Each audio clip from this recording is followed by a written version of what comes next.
¿Listo? Entonces, buenas noches para todos. Vamos a dar comienzo a la webconferencia relacionada con la fase 3 del curso de sistemas dinámicos para la actividad denominada Fundamentación Teórica para el Diseño del Proyecto y que está relacionada directamente con el modelado matemático del sistema. Entonces, voy a compartir el documento de la guía. ¿Me confirman, por favor, si lo estamos visualizando?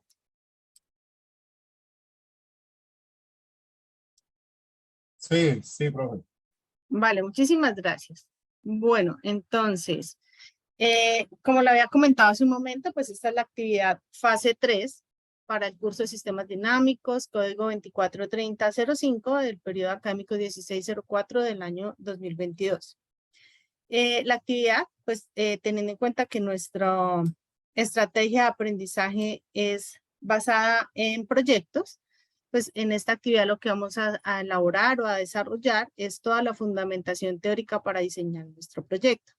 Y esta fundamentación teórica está relacionada directamente con obtener los modelos matemáticos del sistema.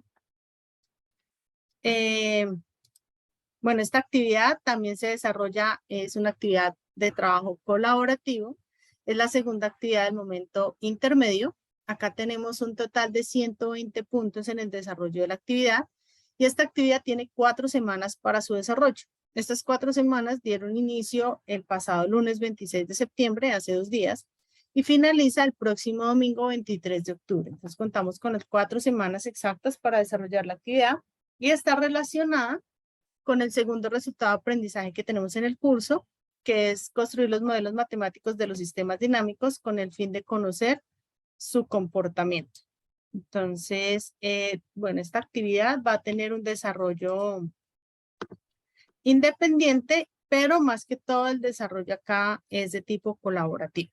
Entonces, dentro de las actividades que están propuestas del trabajo independiente, pues la primera es que cada uno verifique la información que tenemos en los referentes bibliográficos, ya sean los que se están entregando desde el curso o cualquier consulta adicional que ustedes deseen hacer en otro referente bibliográfico. No es obligatorio que solamente trabajemos con los del curso, ustedes pueden acceder con cualquier otro.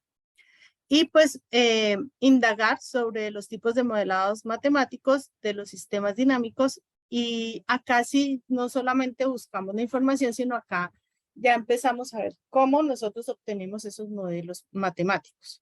A diferencia de la actividad anterior, que solamente hacíamos una investigación, acá sí ya empezamos a trabajar a profundidad el tema para obtener esos modelos. Y nos invitan a que analicemos el problema que nos plantean en el anexo 2, problema fase 3, y establecer el plan de trabajo que da solución a dicho problema. Entonces, ese anexo 2 lo encuentran en el mismo espacio donde encontramos la guía. ¿Me confirman si estamos viendo en este momento el anexo 2, problema fase 3? Sí, señora. Señora. Vale, muchas gracias. Entonces, este anexo básicamente lo que nos presentan es 2 etapas del proyecto o del problema que nosotros tenemos. Nos dicen que la compañía donde usted trabaja ha realizado la adquisición de un nuevo equipo industrial que permitirá incrementar los niveles de producción de la empresa. Este equipo consta de 2 etapas o sistemas como se relacionan a continuación y cada uno de ellos tiene unas características independientes que garantizan el correcto funcionamiento del nuevo equipo. Entonces vamos a encontrar 2 sistemas. El primero de ellos dice, uno de los sistemas que garantizan el desplazamiento del equipo está conformado por un sistema masa, resorte, amortiguador montado en un carro sin masa, como se muestra en la figura 1. Entonces, tenemos una masa que se conoce como M1, tenemos un resorte que está identificado con la constante K1 y tenemos un amortiguador que está representado con la constante B1.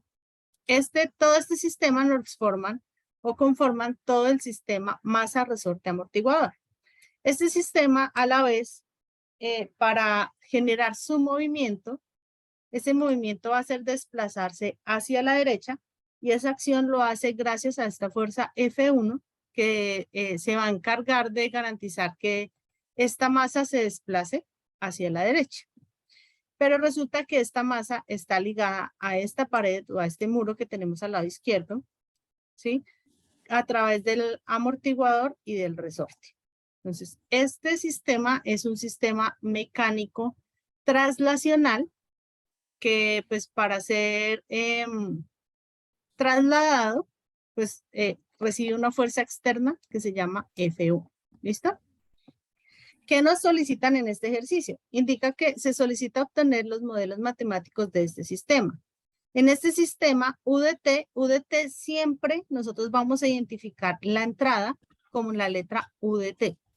Y esa es la fuerza F1 que se ejerce sobre la masa para su desplazamiento, lo que yo les estaba indicando hace un momento. Es la fuerza con la cual nosotros vamos a garantizar que la masa se desplace desde su posición de reposo hacia la derecha. El desplazamiento se va a representar con las letras Y de T, es decir, cuánto nos vamos a mover desde este punto de reposo hacia la derecha. Y es pues la salida de este sistema. Y este desplazamiento es relativo al suelo, es decir, que va a depender de qué tanto nos estamos desplazando nosotros en el suelo. En este sistema, M es el valor de la masa y corresponde al número del grupo colaborativo. Entonces, yo pertenezco al grupo 190, entonces la masa vale 190. En este momento nosotros nos olvidamos por un momento de kilogramos, de gramos, solamente estamos hablando que pesa 190. Listo. La constante B denota el coeficiente de fricción viscosa y ese coeficiente de fricción viscosa forma parte del amortiguador o el B1 que nosotros vemos acá. Y su valor corresponde a 15. Para todos los grupos colaborativos, B vale 15. Y K es la constante del resorte y corresponde al número 22. Para todos los grupos vale 22. En ese orden, el único dato que va a cambiar para todos los grupos colaborativos es la letra M.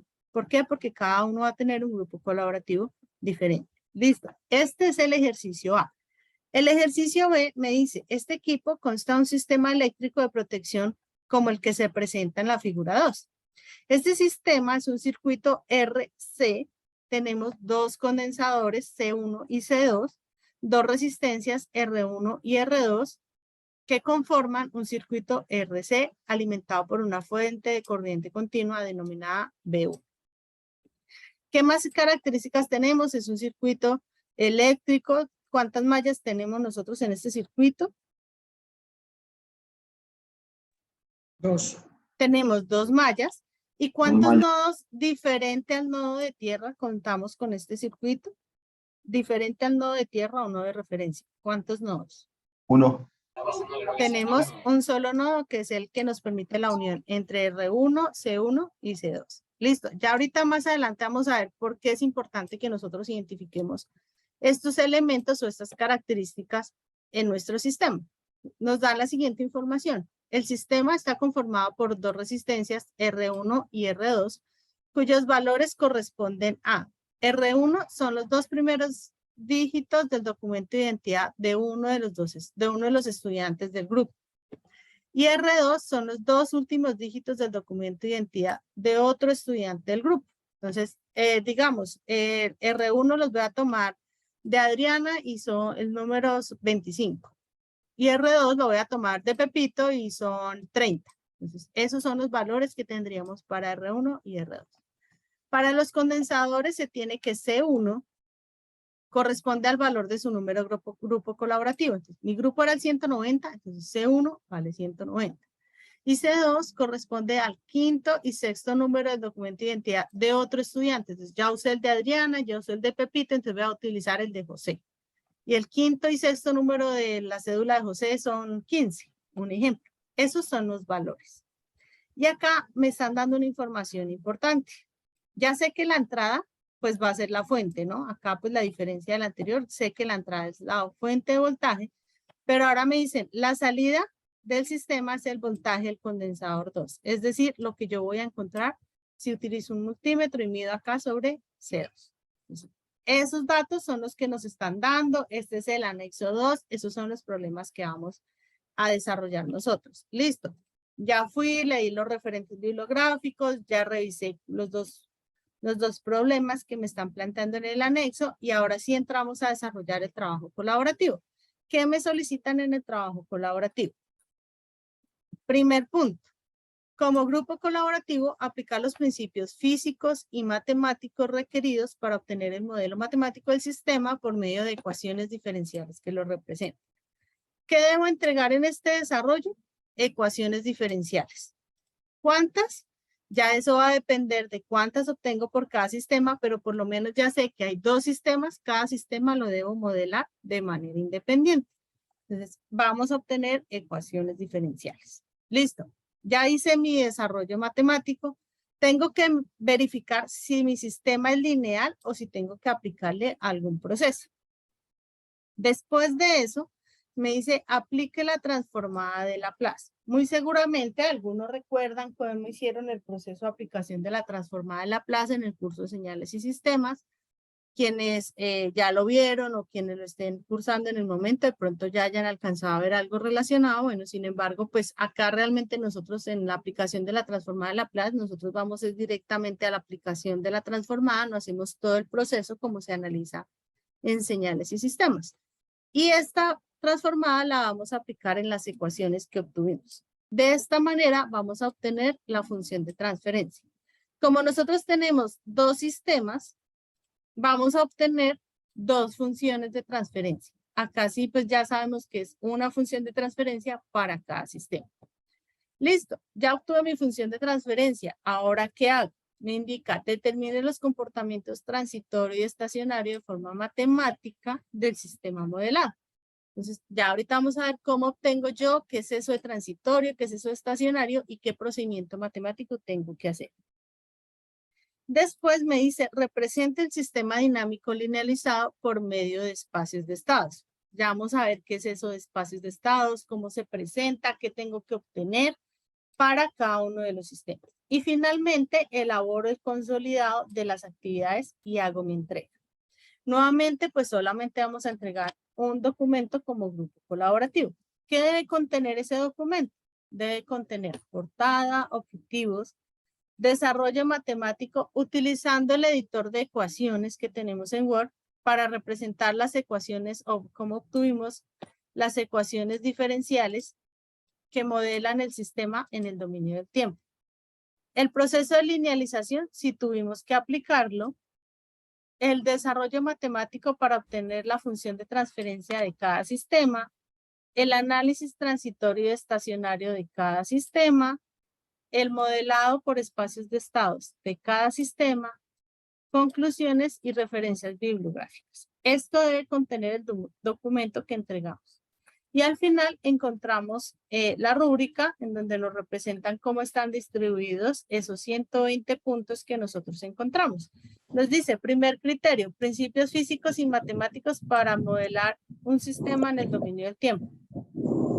Esto hace referencia a las ecuaciones diferenciales. Ay, perdón. Listo. Hace referencia a las ecuaciones diferenciales. Luego, ecuaciones diferenciales en el dominio del tiempo. O sea, acá arriba es el procedimiento como las obtuvimos y acá que las obtuvimos y son correctas. Tercer criterio. Linealización de los sistemas en caso tal de que haya que hacer ese proceso. Cuarto criterio, principios matemáticos para modelar el sistema en el dominio del tiempo. El procedimiento para modelar en el dominio de la frecuencia. Quinto, obtener la función de transferencia de cada sistema y que sea correcto. Sexto, comportamiento transitorio y estacionario del sistema. Séptimo, modelo por espacios de estados. Octavo, la elaboración del informe, cumpliendo con todos los requerimientos. Y noveno, la participación en el desarrollo del trabajo colaborativo. Esta es la guía que corresponde a esta actividad. Respecto a lo que hemos visto, ¿hay alguna pregunta?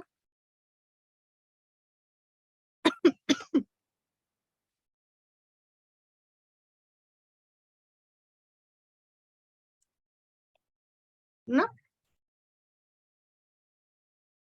Ok, bueno. ¿Me están No, escuchando? señor. Sí, señor. Ah, bueno, gracias. Listo. Entonces ya entrando como tal en el desarrollo, entonces vamos a ver qué es lo que nosotros vamos a aplicar para desarrollar esta guía de actividades y pues cumplir con lo que nos están requiriendo en ella. Entonces, como ya lo habíamos visto en una ocasión anterior, bueno, por acá me están haciendo una pregunta.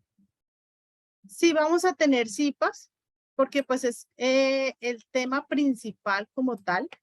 Nosotros modelamos en ecuaciones, o sea, modelo matemático y modelo gráfico. En este momento nos dedicamos solo a modelo matemático, entonces vamos a tener CIPAS de los desarrollos. De eso no hay problema, pues la web se hace en la primera semana y la idea es que en las siguientes semanas nosotros tengamos encuentros por si tenemos necesidad de aclarar algunas dudas. ¿Listo? Entonces no hay inconveniente porque sí vamos a tener estos encuentros. La idea es que pues el tema que quede claro. ¿Listo? Entonces, bueno, como lo hemos visto y ya pues llevo en varias webconferencias anteriores hablando de qué es el modelado, entonces recordemos que cuando a nosotros nos hablan de un modelado de sistemas, básicamente lo que nosotros vamos a hacer es representarlo de una forma diferente. Entonces nosotros podemos representarla por medios matemáticos o por medios gráficos. Ustedes encontraron en la consulta que hicieron en la actividad anterior que vea diferentes formas de modelar los sistemas. Encontraron algunos modelados iónicos, modelados sistémicos, modelados gráficos, matemáticos, entre otros. Pero pues acá nosotros en el curso nos enfocamos en dos, que pues son los que tienen relación directa pues con la línea de control, que es como básicamente hacia donde nosotros nos dirigimos desde este curso. Entonces, uno es el modelado matemático, que es donde nosotros vamos a representar los sistemas físicos, procesos, plantas, por medio de ecuaciones. ¿Por qué razón los tenemos que llevar a ecuaciones? Porque cuando nosotros entramos a un sistema de control, la mayoría de los sistemas funcionan con un 1 o con un 0, hay una señal o no hay una señal, es como el comportamiento básico. Entonces, para ellos, esta forma de representar, si nosotros le decimos, esto es un circuito eléctrico, los sistemas de control son tan generalizados que pues es independiente si es un circuito eléctrico, si es un sistema más a resorte, perdón, o si va a ser un sistema llenado de un tanque, ¿sí? O sea, esto es indiferente para los sistemas de control. Ellos simplemente funcionan con, valga la redundancia, funciones específicas. Entonces, por esas razones, la importancia de nosotros buscar una manera de representar esos sistemas de una forma como más genérica, que todos los sistemas en general lo puedan identificar. Y la otra forma es gráfica, que pues nos permite entender el flujo de las señales o el flujo de la información o identificarlo por medio de bloques, que fue lo que ustedes hicieron en su consulta, que encontramos que habían los modelados gráficos que se dividían o en flujos o en bloques. Entonces, eso es lo que nosotros vamos a hacer acá. ¿Listo? Con el tema del modelado, pues nosotros nos centramos básicamente en la forma de representar los sistemas. Ustedes en la actividad anterior identificaron que existen sistemas en lazo abierto y sistemas en lazo cerrado. Pero también encontramos allí que habían elementos en común en los dos tipos de sistemas, que básicamente en lo que nos vienen a cambiar es que va a existir un controlador, un elemento que va a hacer una función de control y un elemento que se va a encargar de hacer una medición o retroalimentación de la información. Ese es lo único que vienen a cambiar, porque sí, tanto sistema en lazo abierto como en lazo cerrado nos va a entregar una señal de entrada, nos va a generar una señal de salida y vamos a encontrar una planta o proceso. Son los elementos mínimos, son esos tres que vamos a encontrar en cualquier tipo de sistema o lazo. Básicamente, ¿para qué nosotros hacemos ese modelado? Para poder determinar cómo funciona o cómo se representa esa planta o ese proceso. ¿Por medio de qué forma? De formas matemáticas, que es como lo vamos a obtener o a desarrollar en esta primera actividad. ¿Qué elementos tenemos en comunes? Tenemos también que hay variables de entrada y que hay variables de salida. Si nosotros vamos a hacer modelo matemático o modelo gráfico, son los elementos principales que nosotros debemos identificar en un sistema. ¿Por qué? Porque ¿cómo voy a decir yo, este sistema evalúa el comportamiento en el condensador X? ¿O cómo voy a determinar que este sistema evalúa cuánto se desplazó una masa? o cuánto se está llenando un tanque si yo no identifico qué información es la que me está generando esa acción y qué voy a medir o qué voy a controlar. Entonces, por eso estos dos son los elementos base que nosotros vamos a utilizar cuando estamos haciendo modelado, ya sea matemático o sea gráfico. Entonces, ¿cuándo es la variable de entrada? Es aquella variable que es independiente de la salida y de cualquier otra variable, porque nosotros ya vimos que existen sistemas con una entrada o con múltiples entradas, pero que a la vez permite su manipulación con el fin de obtener unas variables de salida con características determinadas. Es decir, son las que se pueden utilizar, ingresar en diferentes sistemas, procesos, medios y demás, pero que finalmente si nosotros vamos y evaluamos la salida sí va a depender de ella. Cualquier cambio o acción que se genere en la entrada se va a ver reflejada directamente en la salida. Y entonces, ¿qué es la variable de salida? Es el resultado del proceso. Y siempre va a depender de las variables de entrada que nosotros tengamos y de la dinámica o comportamiento de la planta. A diferencia de la anterior, esta sí depende de la entrada. La entrada no va a depender de la salida. Entonces, son los elementos principales que nosotros vamos a tener. Entonces, yéndonos al problema, en el primer problema, por eso nos decían, su entrada, UDT, es la fuerza 1, y su desplazamiento Y, es decir, cuánto nos vamos a mover hacia la derecha, va a ser la salida. Eso para el primer caso. Para el segundo caso nos dicen, su entrada es el voltaje de la fuente y su salida es el voltaje en el condensador.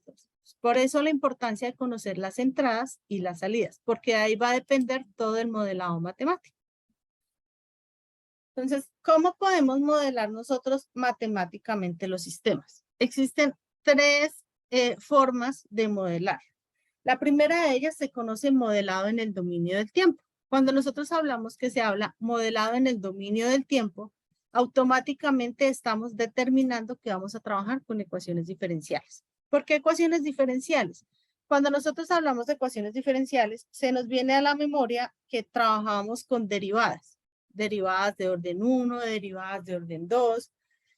Y esas derivadas, siempre nosotros teníamos un ejemplo, derivada de X con respecto al tiempo, o bueno, hay una variable. Por eso son dominio del tiempo, porque ya siempre van a depender de un cambio que se esté presentando en el tiempo. ¿Por qué para este caso se llama así? Porque los sistemas dinámicos son sistemas que van cambiando o cuyo comportamiento cambia a medida que transcurre el tiempo. Entonces, por eso se llama modelado en el dominio del tiempo, porque las derivadas o las ecuaciones diferenciales son las que nos representan que van cambiando en el tiempo.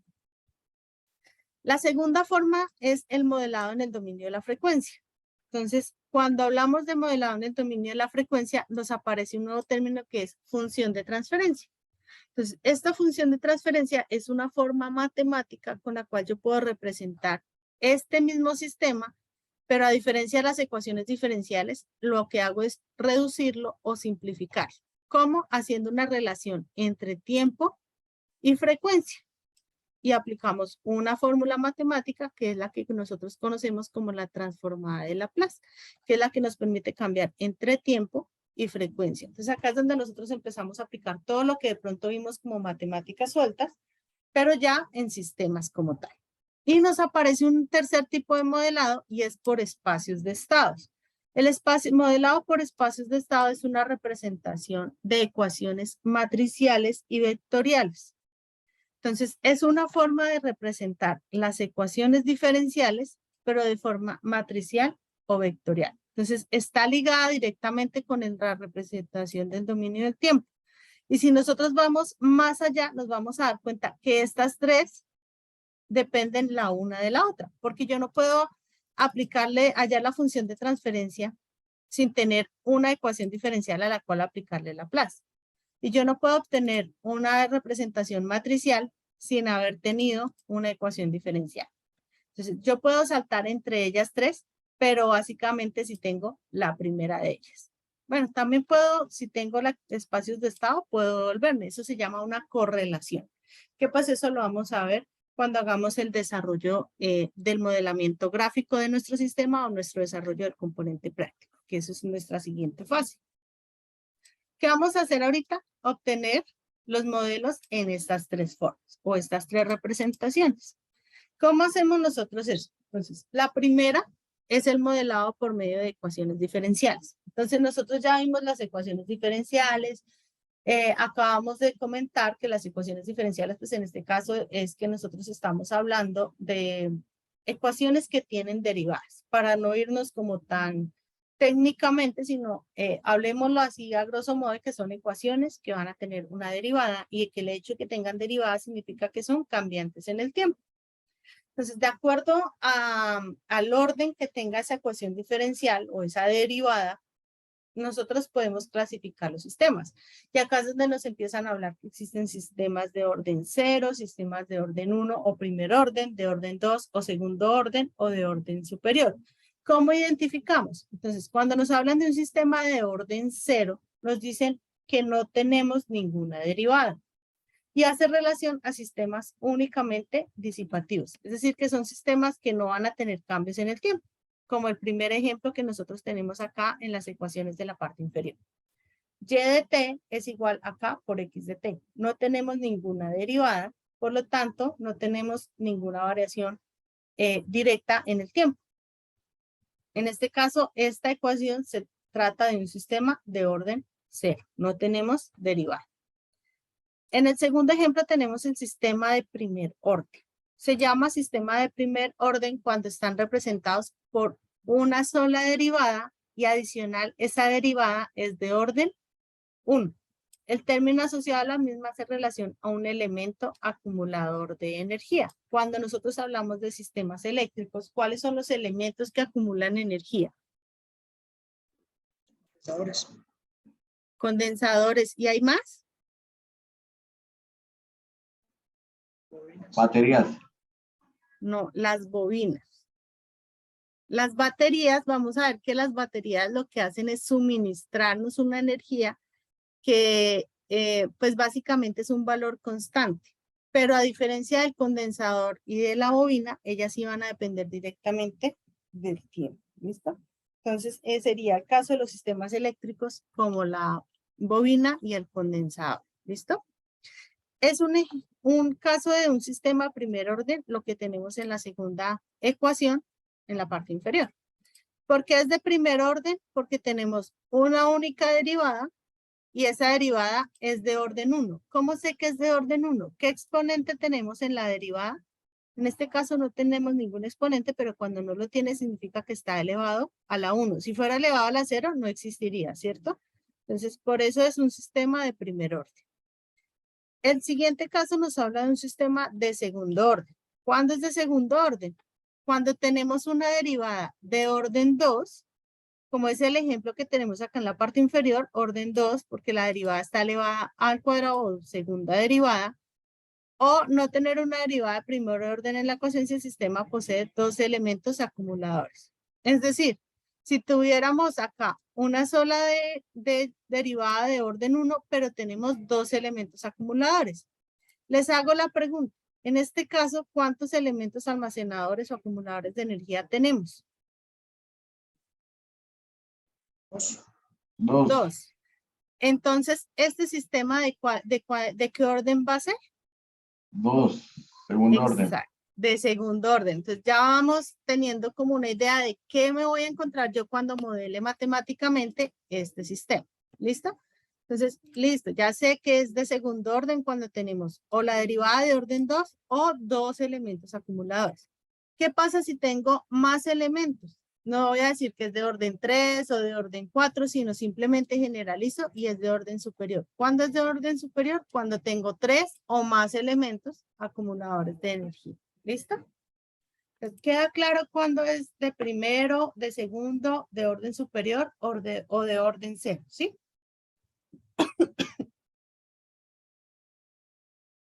Bueno. En el anexo, nosotros tenemos sistemas mecánicos y tenemos sistemas eléctricos RC, ¿cierto?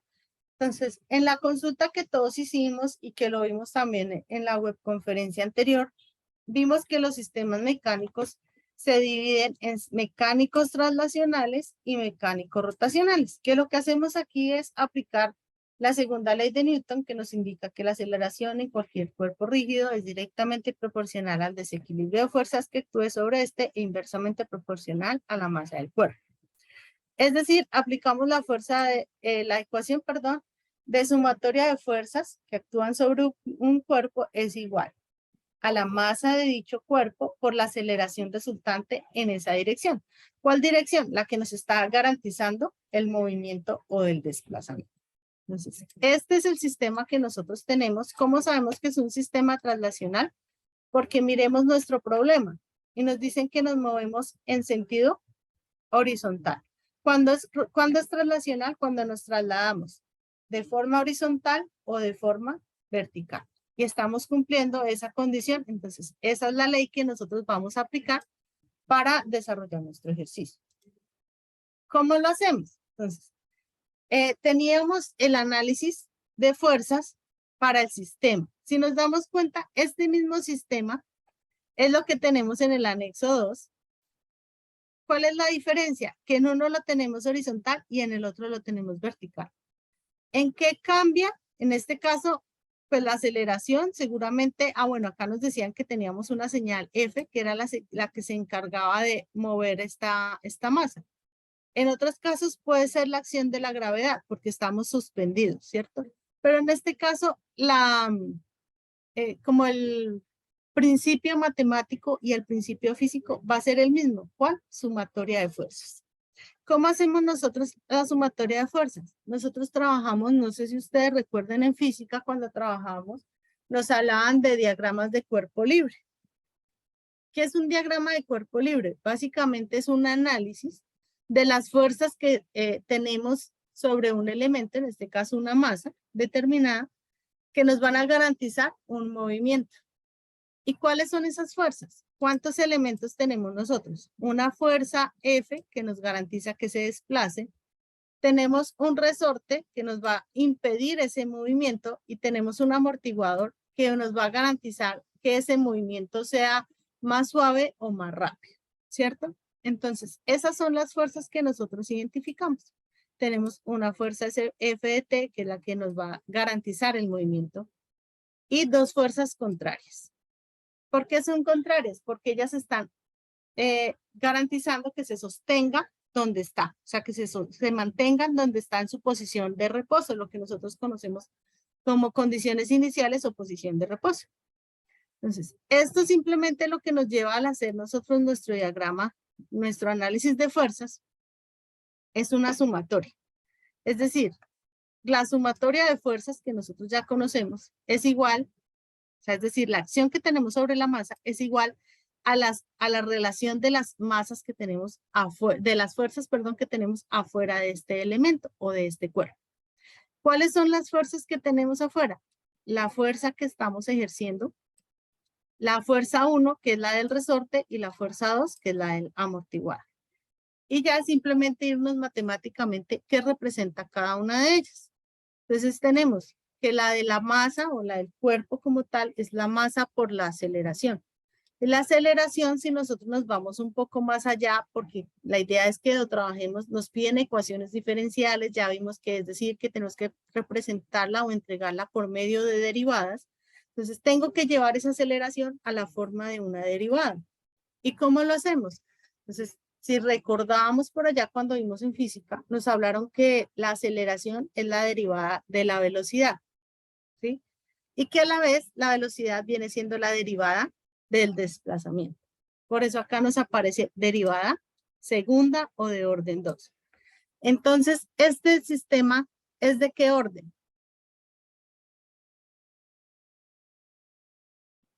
Dos. De orden 2. ¿Por qué? Porque tenemos una derivada de segundo orden. Entonces, ya sabemos que los dos problemas del anexo 2 son sistemas de segundo orden. Listo. Y empezamos a reemplazar.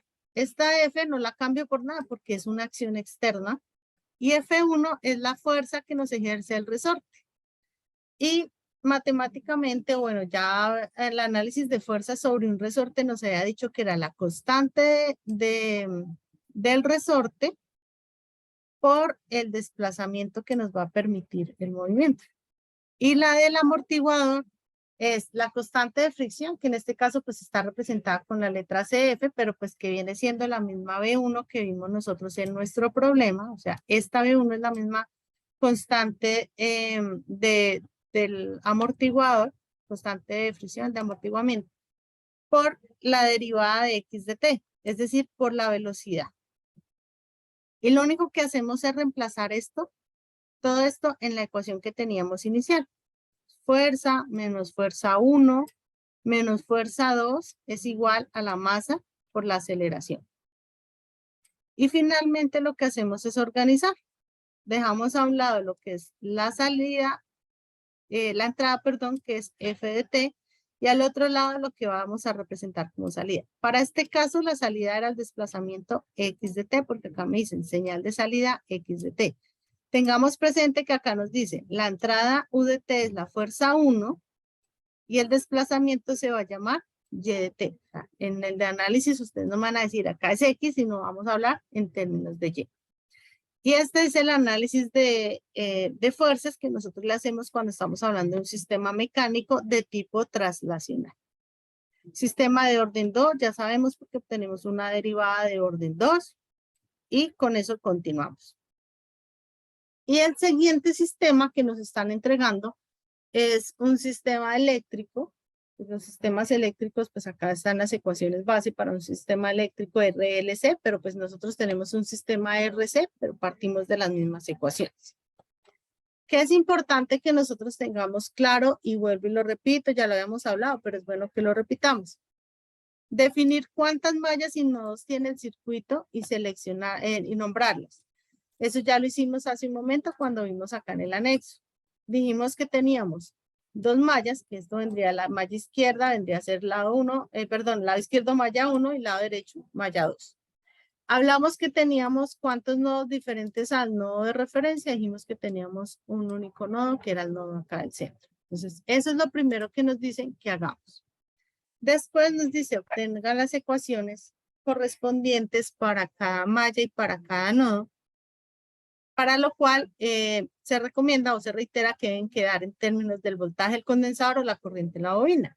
En este caso, pues nosotros son 2 condensadores, pues deben quedar en términos del voltaje de los 2 condensadores. Y pues bueno, ya determinar cuáles son las variables de nuestro sistema. Importante, no hacer cortocircuito ni circuito abierto. En este caso, como tenemos condensadores, no tenemos que hacer circuito abierto. No tenemos que hacer eso que seguramente lo vimos cuando vimos análisis de circuitos y que como estamos alimentados por una fuente corriente continua, no, acá no. ¿Por qué? Porque si nosotros hacemos circuito abierto, ¿dónde dejamos la variable? La perdemos. Entonces, acá no hacemos eso. No se puede analizar el voltaje en el condensador como si fuera una resistencia. Nosotros ya vimos acá que hay una ecuación, ¿cierto? Y es en base a esa ecuación que vamos a trabajar. No se puede usar la ecuación de voltaje en el condensador, que depende del valor de la carga del mismo. ¿Cuánta carga tenga el condensador? A nosotros acá en este momento no nos afecta porque no vamos a trabajar con esa variable.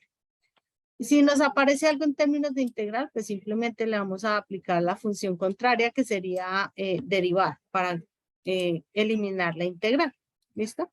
Entonces, acá hay un ejemplo de cómo modelaríamos nosotros un circuito. Lo único que cambia es que acá tenemos una bobina. En el circuito que tenemos no existe la bobina, sino que ahí son 2 condensadores. Acá nos dice condiciones importantes. Identificar cuántos elementos almacenadores de energía tenemos y de allí determinar cuáles van a ser nuestras variables. En este caso, ¿cuántos elementos almacenadores de energía teníamos? Teníamos 2, la bobina L1 y el condensador C1. Les pregunto, ¿cuántos elementos almacenadores tenemos en la figura 2? 2. Tenemos 2, que son el condensador 1 y el condensador 2. Entonces, perfecto, tenemos las mismas condiciones, 2 elementos. Listo. Ahora nos dice, haga el análisis de componentes. El sistema cuenta con 2 mallas y 2 nodos diferentes del nodo de referencia. ¿Por qué? Teníamos acá una malla 1 conformada por esos 2 elementos y una malla 2 conformada, o bueno, los llamé creo que al contrario, por todos estos elementos que señalo. La pregunta, ¿cuántas mallas? Ya lo dijimos, tenemos dos mallas, una al lado izquierdo, una al lado derecho y un nodo diferente al de referencia o tierra. ¿Listo?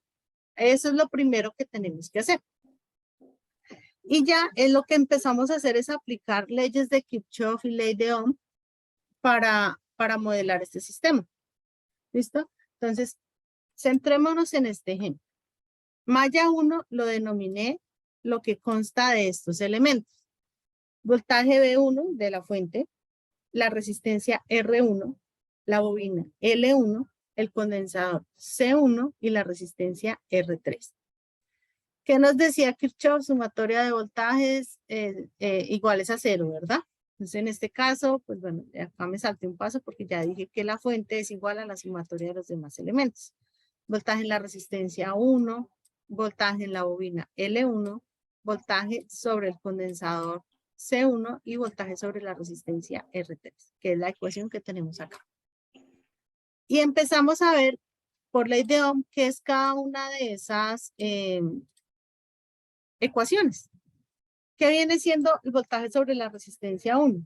Por ley de Ohm, voltaje sobre una resistencia que es corriente por el valor de la resistencia, ¿cierto?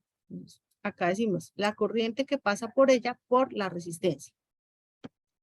Voltaje sobre la resistencia 3, lo mismo, corriente que circula por ella por el valor de la resistencia, que son estas dos ecuaciones que tenemos acá, BR1 y BR3. Ahora sí vamos sobre cada uno de los elementos. Voltaje en la bobina 1. Acá ya no puedo decir que es el valor de la inductancia por la corriente porque pues es almacenador de energía, no funciona así. Entonces nos devolvemos por acá a la tabla. Voltaje en una bobina es igual a la inductancia L por la derivada de la corriente que circula por ella, que es la ecuación que tenemos acá. L1 por la derivada de la corriente. Lo que hice acá en este siguiente paso fue simplemente reemplazar lo que acabamos de determinar, que era BR1, corriente por resistencia, que era BR3, corriente por resistencia 3, y que era el voltaje en la bobina, la inductancia por la derivada de la corriente que circula por ella. Todavía tengo elementos que no conozco, que es IR1 y que es IR3. No los conozco y tampoco son las variables que yo necesito trabajar. Entonces empezamos a mirar y acá entra a jugar el nodo. Entonces acá habíamos dicho que teníamos dos nodos, que teníamos un nodo A y que teníamos un nodo B. ¿Qué nos decía Kirchhoff sobre las corrientes en los nodos? Corriente que ingresa a un nodo es igual a la sumatoria de corrientes que salen del nodo, ¿cierto? Entonces, estamos ingresando a través de la bobina L1. Entonces, corriente y L1 es igual a ¿qué? A la sumatoria de corrientes que salen. Nos bifurcamos en el nodo A y vamos por la resistencia R2 y por el condensador C1. La ecuación del nodo A es igual a la corriente en la resistencia 2 más la corriente en el condensador. Y el nodo B, pues lo mismo. Las corrientes que entran a un nodo es igual a sumatoria de corrientes que salen. ¿Cuáles están entrando? Lo que viene en la resistencia 2, lo que viene en el condensador 1. Y salen a través de la resistencia 3. Tenemos esta otra ecuación del nodo B. Si nosotros igualamos términos, pues podemos llegar a la conclusión que lo que va por la bobina, lo que tenemos en la bobina L1 finalmente es lo que vamos a encontrar en la resistencia 3. Alguien pudo haber dicho desde un comienzo, pues estaban todos los elementos en serie en este punto.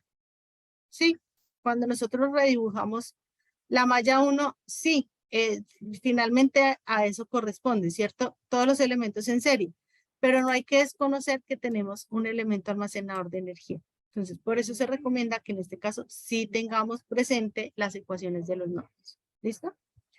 Y finalmente, pues reemplazamos tanto IR1 como IR3 por el valor de lo que acabamos de hallar, que es la corriente que va por la bobina. Y obtenemos esta última ecuación. Esta ecuación es lo que nos va a representar lo que nosotros llamamos la malla 1. Con esta malla 1 ya no tengo nada más para hacer. Entonces pasaríamos a lo que llamamos la malla 2. Y la malla 2 es este elemento. Esos dos elementos, el condensador y la resistencia. Sin soltarlo de este circuito, nosotros identificamos que los dos elementos están en paralelo.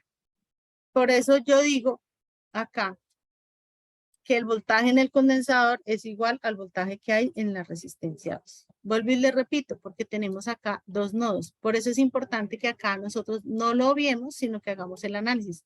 Porque estos nodos nos están garantizando que esto es un paralelo. Y hacemos lo mismo. ¿A qué equivale el voltaje en la resistencia 2? La corriente que circula por ella, por el valor de la resistencia. Pero ¿cuál es la corriente que circula por ella? Entonces, perfectamente cogemos acá, donde tenemos la corriente R2 y despejamos la ecuación. Entonces nos queda la corriente de la bobina menos la corriente del condensador. Y ese valor es el que entramos a reemplazar acá y lo multiplicamos por el valor de la resistencia 2. Que acá me dice, ¿cuál es la corriente del condensador? La corriente del condensador en la tabla me dice, la corriente en un condensador es la capacitancia por la derivada del voltaje que circula o que almacena él. Y eso es el valor que reemplazamos. Y finalmente obtenemos esta ecuación. Ya tengo todo, no es que yo diga, yo conozco la corriente en el E1 y conozco el voltaje en el condensador. No los conozco, ¿cierto? Pero ya tengo dos ecuaciones. B1 es el voltaje de entrada. Entonces no hay problema porque es la señal de la entrada. Tengo dos elementos almacenadores de energía, una bobina y un condensador. Y me dicen que como tengo esos elementos, debo tener todo en términos del voltaje del condensador o la corriente en la bobina. Miremos las ecuaciones. ¿Ya las tengo en términos de las variables que necesito? Sí, porque las tengo en términos del voltaje del condensador y de la corriente en la bobina. Entonces, ya las tengo en las condiciones que yo necesito. Y ya lo que hacemos es organizarlas cada una y reemplazar los valores que me hayan dado en el circuito. Pues por acá en el circuito me decía, bueno, acá no me los estaban entregando. Bueno, acá tenía los datos. ¿Cuánto valía R1, R2, R3, la bobina y el condensador? Y simplemente lo que hago es reemplazar los datos y obtengo las dos ecuaciones que determinan mi sistema. ¿Qué tenemos que nosotros obtener cuando desarrollamos este circuito? El del anexo 2. ¿Cuántas ecuaciones vamos a obtener? También dos. ¿Por qué dos? Porque tenemos una del voltaje del condensador 1 y otra con respecto al voltaje del condensador 2. Entonces también vamos a encontrar dos ecuaciones así. ¿Qué nos va a cambiar? Que una es voltaje del condensador 1 y la otra es voltaje del condensador 2. Pero debemos llegar al mismo punto. ¿Alguna pregunta con este desarrollo?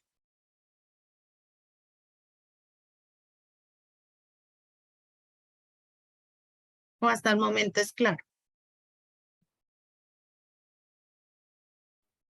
Está claro. Ok, vale. Listo. Entonces, una vez nosotros tengamos las ecuaciones diferenciales, que pues básicamente si se dan cuenta, lo único que hacemos con las ecuaciones diferenciales es hallarlas, o sea, obtener dos ecuaciones o una que estén representadas por derivadas. ¿Y qué vamos a hacer con ellas? Aplicarle la transformada de Laplace. Entonces, recordemos que es la transformada de Laplace, es un operador lineal perteneciente a la familia de las integrales de transformación. Entonces, ¿qué es lo que vamos a hacer nosotros con Laplace? Transformar. ¿Qué vamos a hacer? Transformar estas ecuaciones con derivadas que ya obtuvimos a llevarlas a una forma que de pronto sea más sencilla y que la podamos desarrollar o resolver de una manera más fácil. Entonces, básicamente tenemos una función en el dominio del tiempo, ¿sí? Y lo que vamos a hacer es llevarla a la forma de representarla en la frecuencia.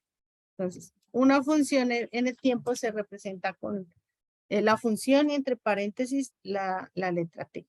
Cuando la pasamos a la frecuencia, esta t se transforma en la s. ¿Y qué viene siendo la s? La representación de una variable compleja. Entonces, acá nosotros no vamos a entrar en los números complejos, no vamos a irnos tan a fondo de cómo aplicamos la integral, de cómo hacemos la representación, cómo la transformamos, evaluamos en los puntos iniciales, finales y demás. No, nosotros simplemente lo que hacemos es utilizar el operador lineal y la aplicamos de acuerdo a una función que ya previamente está definida. Ya todo el desarrollo matemático, pues en teoría se analiza en el curso de señales y sistemas, pero se les decía que pues quienes lo estén viendo a la par o quienes no lo hayan visto no hay inconveniente porque nosotros entramos es aplicar de una vez lo que establece la regla de la aplicación del operador lineal de Laplace. Entonces, la transformada de Laplace pues es un método que convierte ecuaciones diferenciales de algo complejo o difíciles para que se conviertan en una ecuación algebraica simple. Es decir, que nosotros podemos tener una función como la derivada segunda que vimos ahorita cuando vimos el sistema masa resorte amortiguador a una representación algebraica mucho más sencilla que no tengamos derivadas. Entonces, ¿cómo hacemos nosotros eso? Es sencillo. Entonces, acá está el ejemplo. ¿Qué hacemos nosotros? Tenemos esta ecuación diferencial, ¿cierto? Tenemos una ecuación con una derivada y unas funciones que dependen todas del tiempo.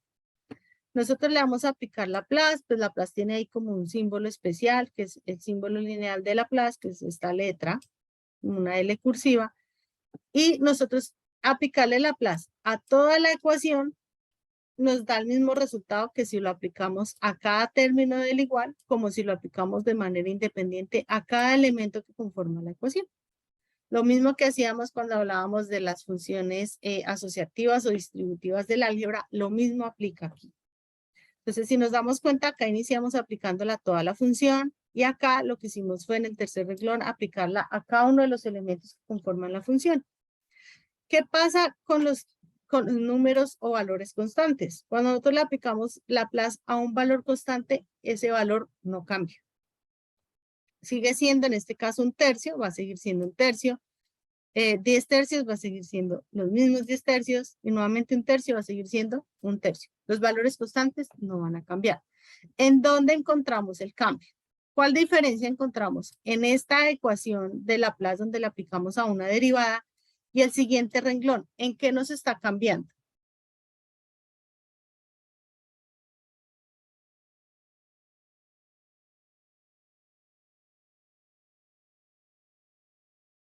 ¿Qué cambio encontramos entre el tercer renglón y el cuarto? Es con respecto a eso. Exacto. Lo único que hacemos nosotros es cambiar el tiempo por la S. Y miremos lo que sucedió con la derivada. Teníamos acá una derivada, pero la derivada se convierte en la letra S. Es decir, esta representación que nos decían acá de la variable compleja es lo que en el tiempo es una derivada. ¿Listo? Eso es lo único que nosotros hacemos el cambio. Entonces, la variable que tenía la derivada se convierte en una S. Y las demás que eran funciones respecto del tiempo, simplemente se convierten ahora en funciones respecto de la frecuencia o la variable S. Es el único cambio. Entonces les hago la pregunta. En el sistema del masa resorte amortiguador, que nos da una derivada segunda, si le aplicamos Laplace, esa S, ¿cómo va a quedar?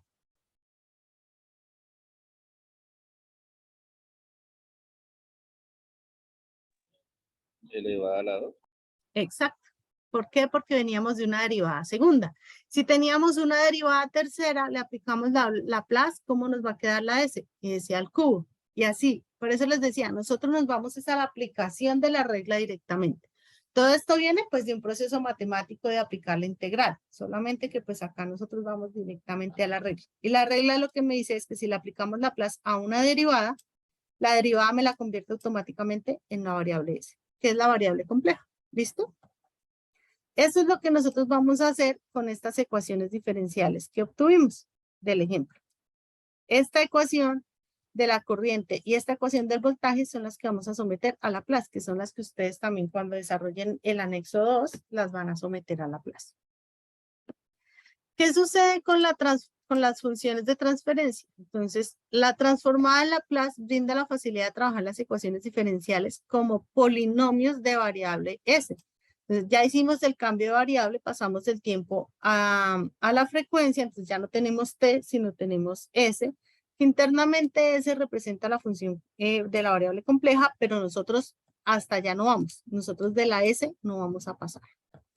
Que vamos a tener una parte real, una parte imaginaria, y que por eso nos aparece que es de la frecuencia. ¿Listo?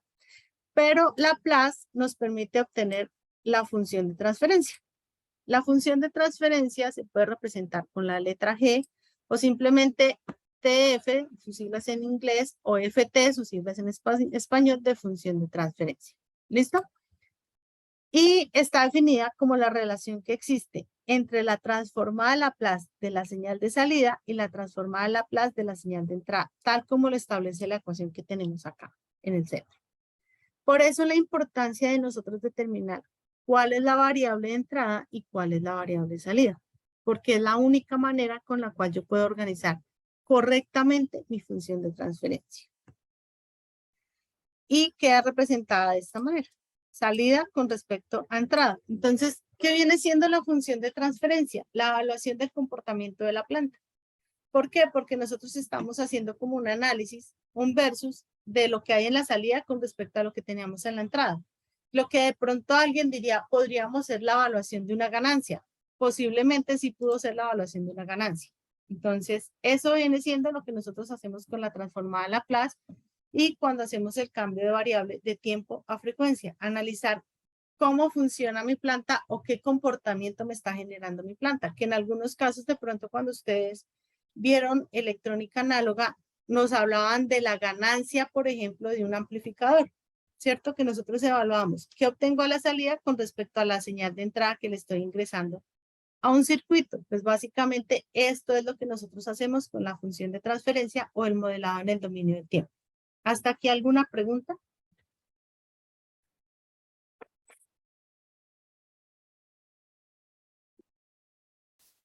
Bueno, asumo que no. Bueno, ¿cuáles son las ventajas? Pues por un lado que nosotros cambiamos la variable y obviamente pues ya con el hecho de quitar una derivada nos hace una ecuación más sencilla, ¿cierto? Ya no tenemos una derivada sino lo llevamos a su forma algebraica. Que estamos analizando un sistema como en su comportamiento salida versus entrada, que no tenemos que resolver una ecuación diferencial, que estamos trabajando directamente con el sistema, no nos afecta qué cambios o qué afecta, bueno, sí nos afecta realmente cuando vamos más al análisis a fondo.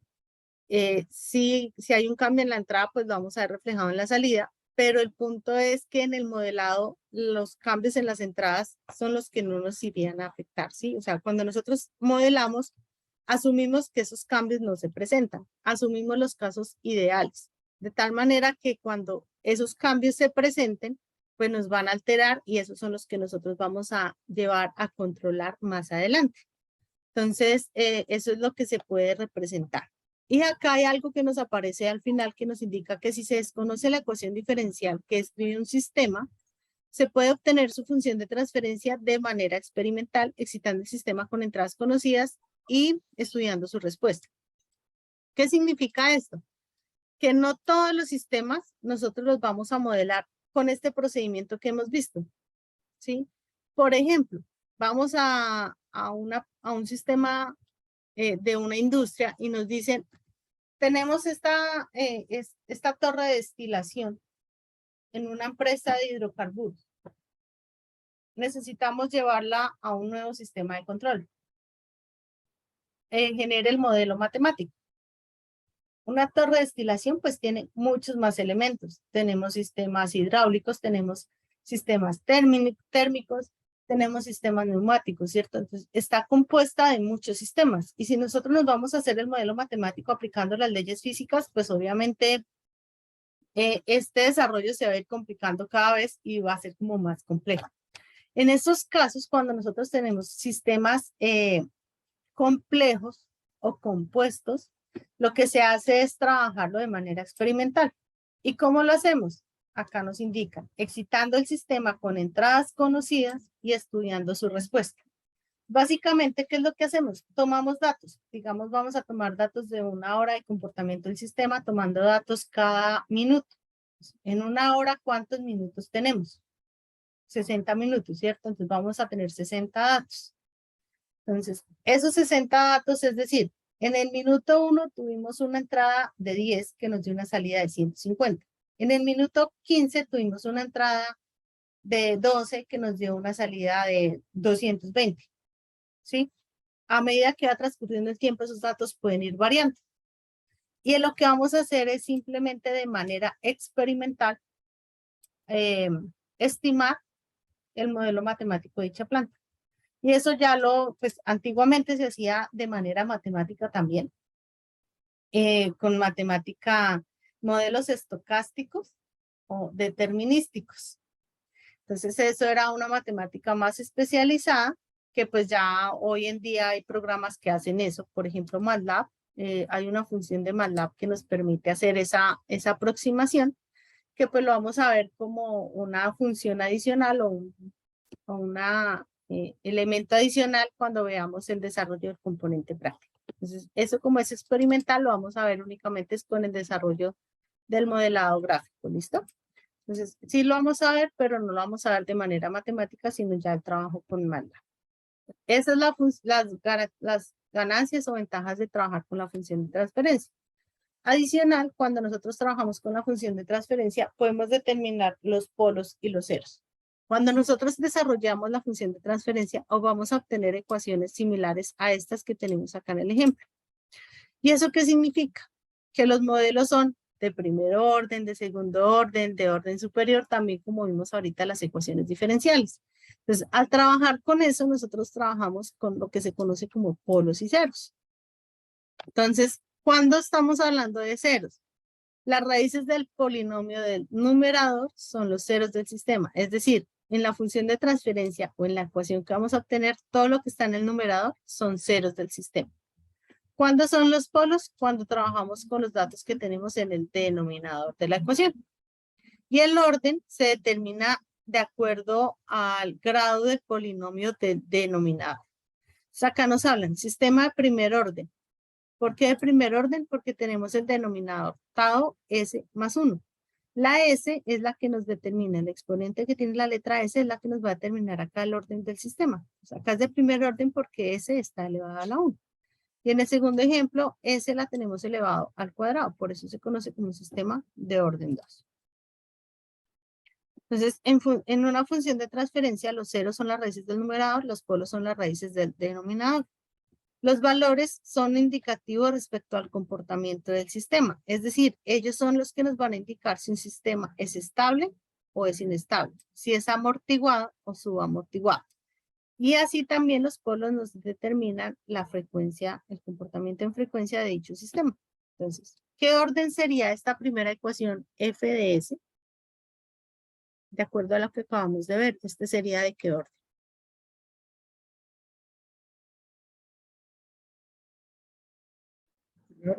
Uno.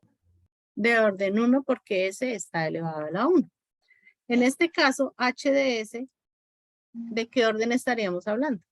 1 también. De orden ¿Seguro? 2. De orden 2, porque ese está al cuadrado. Exacto, es de orden 2 porque acá sí tenemos que s está elevado al cuadrado, ¿listo? Ahora la pregunta más interesante, esta que tenemos acá en la parte inferior, ¿de qué orden es? Orden superior. Tercer orden, que está como factorizada. Se puede ver un Ok. S al cubo. Exacto, aunque la tenemos factorizada y tenemos un factor con s elevado a la 1 y un factor con s elevado al cuadrado, lo que tenemos que hacer es resolver esa función matemática. Y si nosotros resolvemos esta función matemática, nos queda que s por s al cuadrado nos queda s cubo.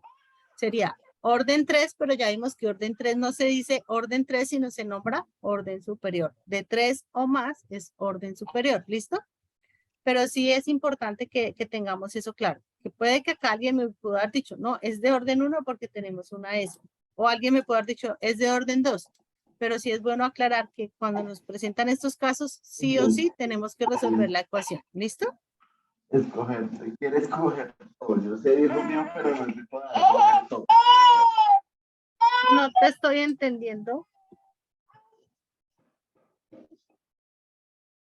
Ok, vale. Listo. Entonces, cuando nosotros estamos trabajando con los sistemas de segundo orden, es como la forma más genérica para nosotros trabajar los sistemas de control. Es como el punto base para un análisis de un sistema, cuando trabajamos con sistemas de orden 2. ¿Qué pasa con un sistema de orden 2? Nosotros encontramos que la función de transferencia de un orden 2 o la función base tiene esta representación. Entonces, acá nos aparecen unos términos que son omega sub n y delta. Entonces, omega sub n es la frecuencia natural del sistema. Porque esta es la forma base de una función de transferencia de segundo orden, porque nos hablan de la frecuencia natural. Entonces es como la frecuencia base con la que nosotros trabajamos en el modelo, en el dominio de la frecuencia. Y esa variable que nos aparece como un símbolo raro es el coeficiente de amortiguamiento. Ese coeficiente de amortiguamiento es como la forma gráfica como se va a comportar mi sistema.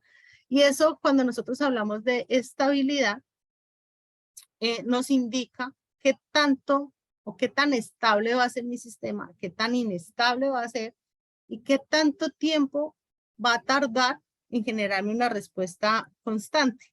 Es decir, no sé si ustedes saben cómo es el comportamiento de un motor eléctrico.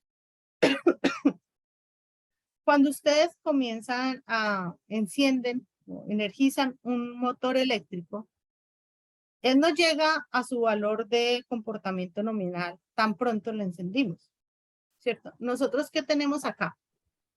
Cuando hablamos de estos sistemas, nosotros encontramos que él se eleva hasta un punto alto y empieza como a sostenerse en un comportamiento alto y bajo hasta que llega a su valor de trabajo normal o a su valor nominal. ¿Qué es lo que sucede con todos los sistemas? Todos los sistemas en realidad van a tener este comportamiento. Lo ideal es que nosotros pasamos de 1 a 0, es decir, está apagado, está prendido y ya.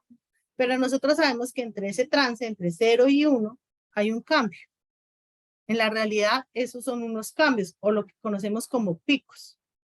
Esos picos son los que nosotros vamos a querer eliminar y son los que nos van a representar un amortiguamiento. Es decir, qué tanto se aleja o se acerca al valor que nosotros queremos. Y eso está determinado por esta constante, que es el coeficiente de amortiguamiento. Entonces, los polos de un sistema en una función de transferencia están representados con esta ecuación, que si nosotros nos vamos un poco más a lo que hemos visto de matemática desde el colegio y que lo volvimos a ver en álgebra, la famosa función cuadrática. Cuando nosotros hablábamos de la función cuadrática, de la ecuación cuadrática, nos hablaban cuando teníamos una ecuación de orden 2 y no teníamos como valores exactos, ¿cómo hallábamos los valores de x1 y x2? Con la famosa ecuación cuadrática, que como era menos b, x igual a menos b, más o menos, raíz cuadrada de b cuadrado, menos 4ac sobre 2a. Básicamente, esa función cuadrática que vimos alguna vez en el colegio, es lo mismo que nos representa acá la igualación de polos de una función de transferencia. Entonces, esto mismo de acá es lo que nosotros vamos a encontrar cuando hagamos la ecuación cuadrática. Ahora, ¿qué nos representa ese valor de delta del coeficiente de amortiguamiento? Entonces, lo que yo les estaba hablando hace un momento. Cuando nosotros encendemos un motor, nos lleva a un valor máximo, un pico máximo, nos eleva, nos regresa un pico mínimo antes de lograr sostenerse, digamos, en el valor acá, que sería el valor ideal, que sería en 1. Pero él va hasta un punto máximo, regresa a un punto mínimo, vuelve y se eleva, vuelve y disminuye antes de llegar al valor deseado. Lo ideal que hubiera sido que tan pronto lo prendí, llegó hasta 1 y de ahí en adelante se sostuvo, ¿cierto? Eso es lo que nosotros trabajamos como valores ideales, pero la realidad es otra. Y eso es lo que nos define esta constante o ese coeficiente. Cuando nosotros determinamos el valor de esa variable, si nos da que está entre 0 y 1, mayor que 0, pero menor que 1, hablamos de polos complejos conjugados en la parte izquierda del plano complejo, y ahorita vamos a ver eso qué significa. Y en este caso se dice que el sistema es subamortiguado. Entonces veamos el ejemplo. Acá tengo 0.1, que es mayor que 0, y 0.8, que es menor que 1, ¿cierto? Miremos el primer caso, 0.1. Se eleva hasta 1.7 aproximadamente. Pasados los 5 segundos, baja hasta 0.4 aproximadamente. Pasados 10 segundos, se eleva hasta 1.4 más o menos. Pasados 12 segundos, baja hasta 0.7 aproximadamente. Pasados 15 segundos, mire a dónde iba. Como en 1.1, no habíamos llegado a 1 pasados 15 segundos. Entonces, entre más se acerque a 0, más se va a demorar en estabilizarme mi señal. ¿Qué pasó con el 0.8? El 0.8 es esta que tenemos acá como en un agua marina. Pasaron 5 segundos y mire lo que sucedió en 5 segundos. Ya estaba en el valor que nosotros estábamos esperando. Pero sin embargo, pasaron 5 segundos. Cuando nosotros vamos a un sistema de control a nivel industrial, esos 5 segundos se ven representados en pérdidas seguramente económicas, ¿cierto? Que son el reflejo de la relación costo-beneficio, ¿cierto? ¿Qué es lo que debemos buscar? Que estos 5 segundos no pasen máximo de 1 segundo. Entonces, eso es lo que nosotros debemos buscar con el control. Que estos tiempos y estos sobrepicos se disminuyan como sucedió acá. Mire, acá en 5 segundos aproximadamente, mire todo lo que nos elevamos en la señal. En términos de corriente, eso pudo haber dañado otros elementos, ¿cierto? Entonces, eso es lo que nosotros debemos garantizar. Pero, ¿qué pasa cuando ese coeficiente es igual a 1? Un polo real repetido. Se dice que el sistema tiene un amortiguamiento crítico. ¿Por qué? Porque se va a demorar en estabilizarse, pero por debajo de la señal. ¿Sí? Eso tampoco es tan bueno. Porque lo ideal es que yo llegue y me sostenga, no que me demore en llegar, pero sin generar un pico alto. ¿Y qué pasa cuando es mayor que 1? Tenemos polos reales distintos y el sistema se dice sobreamortiguado, que es la línea amarilla que tenemos acá en la parte inferior. Ahí sí que más se va a demorar. Entonces, ¿qué tiene que ver con la estabilidad este coeficiente? Tiene que verlo todo. Por acá nos hablaban parte izquierda del plano complejo. Acá me hablaban polo real repetido. Vamos a ver eso por acá. Se me perdió. No lo había puesto antes. Por acá lo tengo. Este es el plano complejo. Recordemos que, ¿por qué hablamos de plano complejo? Recordemos que cuando nosotros aplicamos Laplace hicimos un cambio de variables, ¿cierto? Pasamos del tiempo a la frecuencia. Y cuando hicimos el cambio de la frecuencia vimos que S es igual a un tau más J omega. Pasamos a variables complejas. ¿Cuál es lo ideal? Que cuando nosotros hagamos ese cambio de la frecuencia estemos trabajando con variables complejas, es decir, nos sostengamos sobre el plano o el semiplano complejo. ¿Cuándo es estable? Cuando trabajamos con el semiplano izquierdo. ¿Cuándo es inestable? Cuando pasamos a trabajar con el semiplano derecho. Es decir, cuando los polos son negativos, es estable. Cuando los polos son positivos, el sistema va a ser inestable. ¿Y qué significa que sea inestable? Que muy difícil lo voy a poder controlar. ¿Ve? Entonces, lo que se busca es que todos los sistemas sean estables para que nosotros los podamos trabajar o los podamos controlar. ¿Listo? Entonces, esto es lo que tenemos que tener presente con los sistemas, que lo ideal es que sean sistemas subamortiguados, pero que se acerquen a 1 sin ser iguales a 1. ¿Listo? Eso pues ya nosotros acá solo modelamos, vuelvo y le repito, acá simplemente identificamos esas variables. ¿Cómo las garantizamos? ¿Cómo garantizamos esa cercanía a 1? Ya eso pues dependen de las técnicas de control que ya pues ustedes lo van a ver más adelante. También esto se conoce como el comportamiento transitorio de un sistema. Todo ese cambio de la señal para llegar a un punto de equilibrio. Eso se conoce como el transitorio, el tránsito que tiene que garantizarse en una señal para que su sistema llegue a una estabilidad. Ese es el comportamiento transitorio que nos pedían por acá en la guía, que por acá nos hablaban de determinar un comportamiento transitorio del sistema. Entonces, por acá ya vamos en los comportamientos transitorios. ¿Cuál es el estacionario? Entonces, en el estacionario, es decir, ¿a dónde llega a estacionarse o a estabilizarse? Es decir, este punto acá que nosotros dijimos que tenemos que llegar a 1. ¿Y cómo lo determinamos? Entonces, la teoría nos habla de un teorema del valor final. El teorema del valor final se utiliza para determinar el valor de una variable cuando se alcanza el régimen permanente. Entonces existe el régimen transitorio y el régimen permanente. Gráficamente el régimen transitorio es cuánto transitamos para llegar a estabilizarnos. Y el régimen permanente es en dónde llegamos o a qué punto llegamos nosotros para sostenernos ahí. ¿Cómo lo obtenemos? En base a esta ecuación. ¿Y de dónde partimos nosotros para esa ecuación? Todo esto es con límites. Nosotros sabemos que los límites son los puntos máximos a donde nosotros podemos llegar. Y los evaluamos en base al límite de la función de transferencia, analizándola con una función de escalón unitario. Matemáticamente es esto que nosotros tenemos acá. Que pues la ecuación es el límite cuando S tiende a 0 de la función de transferencia. Es decir, en la función de transferencia que nosotros hallamos, cuando evaluamos S en 0, ese es el valor máximo al que nosotros podemos llegar en nuestro sistema. Ahorita lo vamos a ver en el ejemplo que estamos desarrollando para poderlo determinar.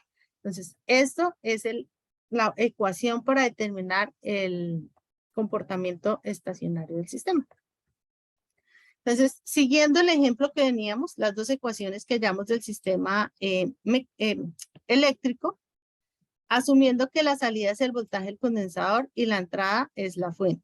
Recordemos que acá sí importa qué es la entrada y qué es la salida, ¿no? Porque la función de transferencia es la relación de salida versus entrada.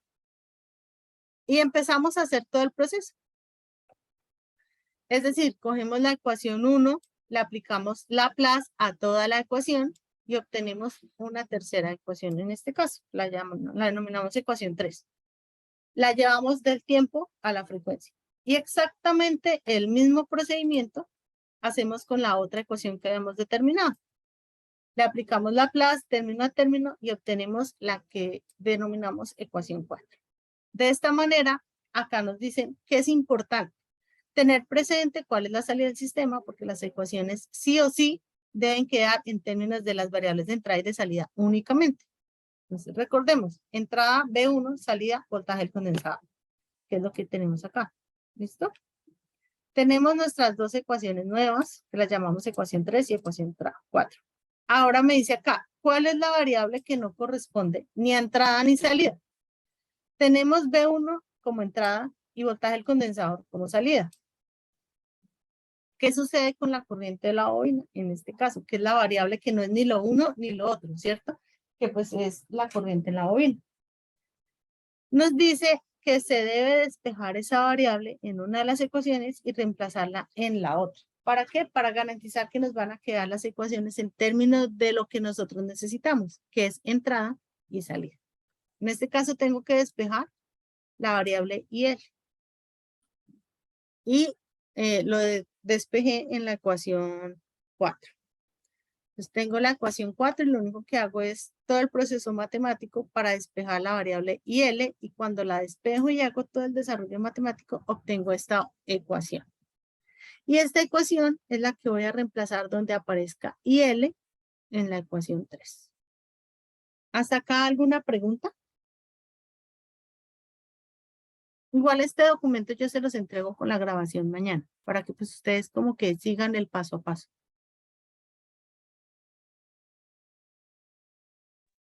Muchas gracias. Bueno, entonces ya que hallé lo equivalente de la corriente en la bobina, voy a reemplazarla en la otra ecuación. Entonces, este es el procedimiento. Entonces iniciamos por acá. Lo que hago es como hallar un equivalente para venir a reemplazar, o hago un despeje hasta aquí. Acá lo que hice fue dejar a un lado izquierdo las ILs y al otro lado las otras variables para venir a reemplazar. Hago el desarrollo matemático para finalmente por acá hacer unión de términos semejantes. Si se dan cuenta, pues acá los términos semejantes, lo que hice fue como dejarlos en términos o con colores, representarlos con colores de acuerdo a dónde tenía ese cuadrado, dónde tengo S sola y dónde no tengo multiplicando por la S.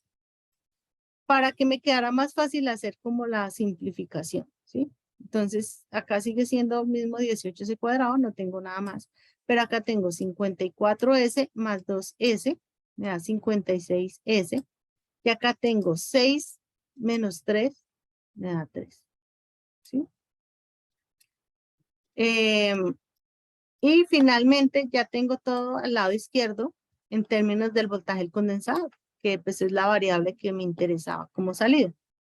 Y lo que hago es factorizar la variable, que es voltaje del condensador. Me queda 18S cuadrado más 56S más 3. Igual a lo que teníamos al lado derecho. Y simplemente acá lo que hago es un cambio de variable.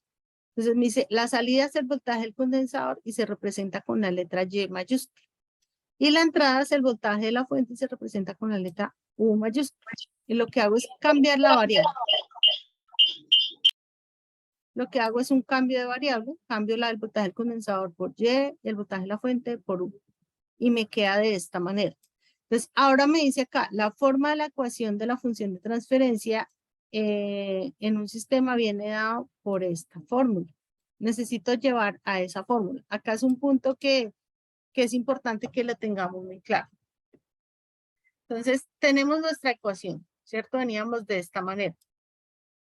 Y lo que hacemos es, todo este término que tengo en el paréntesis está multiplicando a Y, pero Y necesito dejarla sola. Como está multiplicando, la voy a pasar al otro lado del igual, a hacer la función contraria.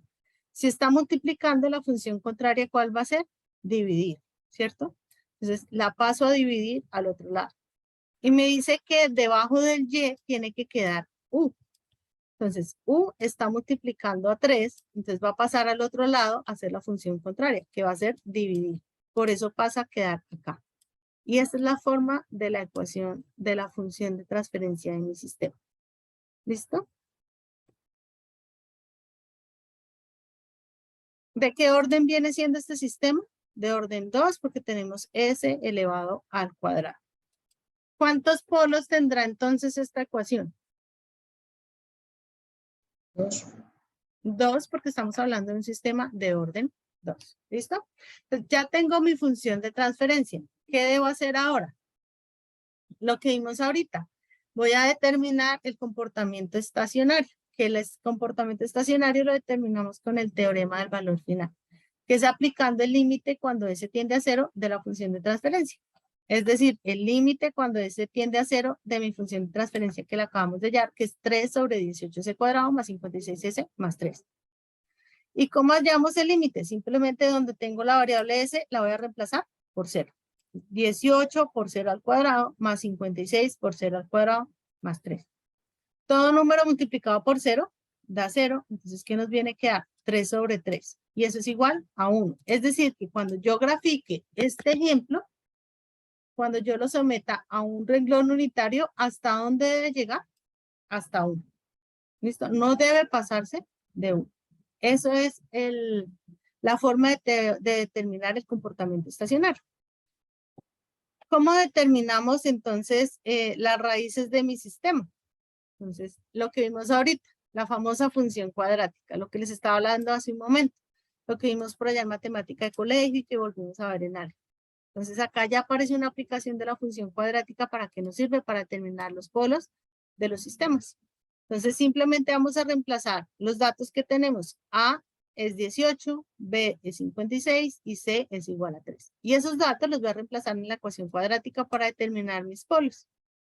Y haciendo el desarrollo me dice que voy a tener un polo 1 en menos 0.05. Ay, bueno, acá se me olvidó cambiarlo por 2, perdón. Y un polo 2 en menos 3.05. Los dos son negativos. Por lo tanto, estamos hablando en el semiplano izquierdo y estamos diciendo que mi sistema es estable. ¿Y dónde se va a estabilizar? En 1. ¿Listo? Este es el comportamiento transitorio, el comportamiento estacionario. ¿Qué me quedaría pendiente? Pues ya reemplazar, hallar el coeficiente de amortiguamiento.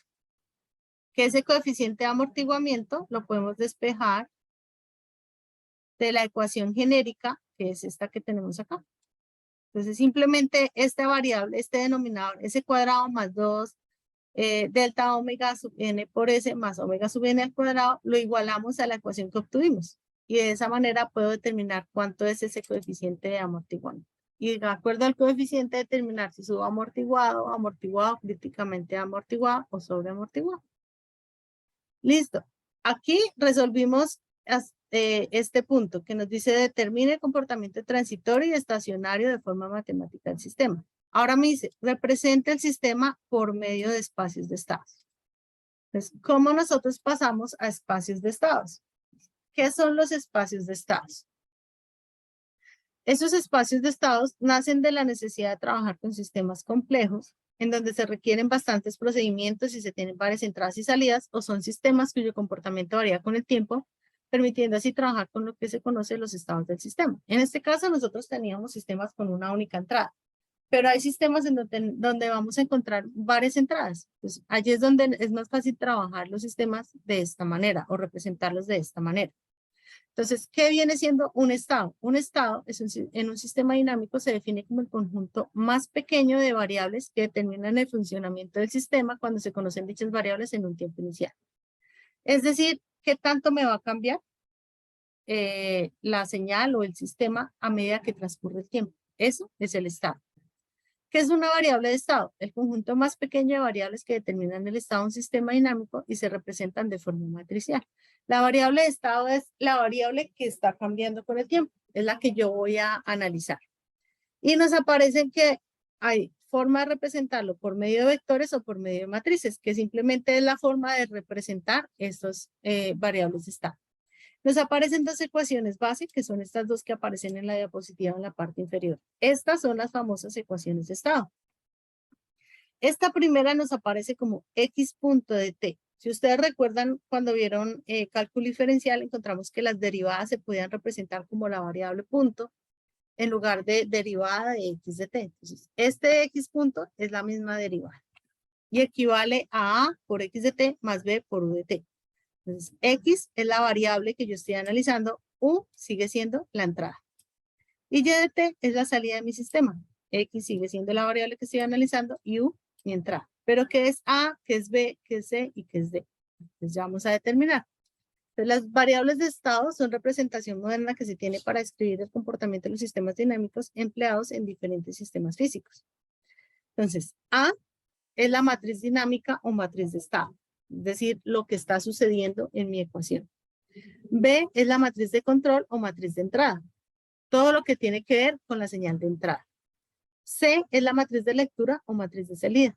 Todo lo que tiene que ver con la salida. Y D es la matriz de paso o matriz de transmisión directa. Toda alteración que tenga que ver con la entrada. O sea, cualquier cambio que se vea en la entrada. Las dos ecuaciones, entonces, la de la derivada se conoce como ecuación de estado del sistema, es todo el comportamiento del sistema. Y la de la salida, pues, es la ecuación de salida de mi sistema. La forma de representarlos, entonces, son formas matriciales y todo depende del número de variables que nosotros tengamos. Es decir, si nosotros tenemos, en este caso, x1 punto y x2 punto, es decir, dos derivadas, A va a ser de ¿qué orden? Siendo una matriz de dos derivadas, ¿cómo quedaría A? ¿De cuánto valor creen que viene quedando esa matriz?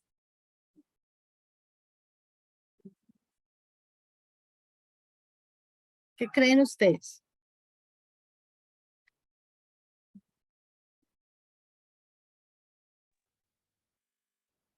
Con 2 por 2. Exacto, vendría a ser de 2 por 2 porque son matrices cuadradas. ¿Listo? Si tuviéramos 3 variables, ¿de cuántas sería? De 3 por 3. Si tuviéramos 4, 4 por 4. Son matrices cuadradas. ¿Listo? Acá, en este caso, B, porque se representa como de una manera más pequeña. Porque B es la entrada. Si nosotros tenemos una única entrada, B viene siendo un vector. Si tenemos más de una entrada, va a depender del número de entradas que nosotros tengamos. ¿Listo? Entonces, acá nos hablaban del cambio de variable x1, x2, pero básicamente son las representaciones de las derivadas. ¿Listo? Y acá, bueno, en este caso, tengo la representación de la salida. Y acá, bueno, les quiero aclarar por qué razón tengo acá como tachada la D. Esto depende de si nosotros tenemos entradas que nos modifican o nos alteran la entrada principal, es decir, señales de error. Entonces, pues por lo general cuando uno está haciendo este tipo de modelado se asume que el error es 0. Valores ideales. Entonces, por esa razón acá se tiene en cuenta como 0. Entonces, vamos a desarrollarlo en ejemplo de cómo pasamos nosotros de las ecuaciones diferenciales y pues que en algún momento vamos a determinar cuál es la correlación que existe con la función de transferencia. Entonces, nosotros teníamos nuestras dos ecuaciones diferenciales que fueron con las mismas que obtuvimos esta función de transferencia. ¿Cómo las representamos nosotros acá? Entonces, acá les hice el cambio de color para que nosotros determináramos o identificáramos acá el paso a paso. Primero, identificar cuál es mi entrada. Mi entrada es B1 y mis variables son la corriente en la bobina y el voltaje del condensador. ¿Qué es importante? El orden. Si yo digo que X1, en este caso, fue la derivada de la corriente en la bobina, en todo voy a decir que X1 va a ser la derivada de la corriente en la bobina y X2 el voltaje en el condensador. ¿Por qué razón? Porque si yo en unas cosas digo que es la corriente en la bobina, pero en otras voy y las cambio, la ecuación no me va a coincidir. Entonces, acá yo dije que la de X1 es la derivada de la corriente en la bobina y X2 es la derivada del voltaje del condensador. Entonces, siempre me voy a sostener en ese mismo orden. ¿Por qué? Porque acá tengo que garantizar que se multiplican por esas variables. Si yo las cambio, no me va a coincidir la ecuación. Nos vamos al primer renglón, primer término del primer renglón. Y me dice que es el valor que va a estar multiplicado por X1. Si yo miro la ecuación de X1, ¿qué valor está multiplicando a X1? X1, recordemos, es la corriente en la bobina. ¿Qué valor lo está multiplicando?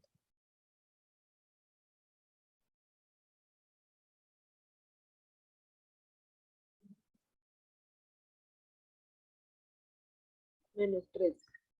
Menos 3. Perfecto. Entonces, cuando nosotros pasemos a ubicar, ese es el primer valor.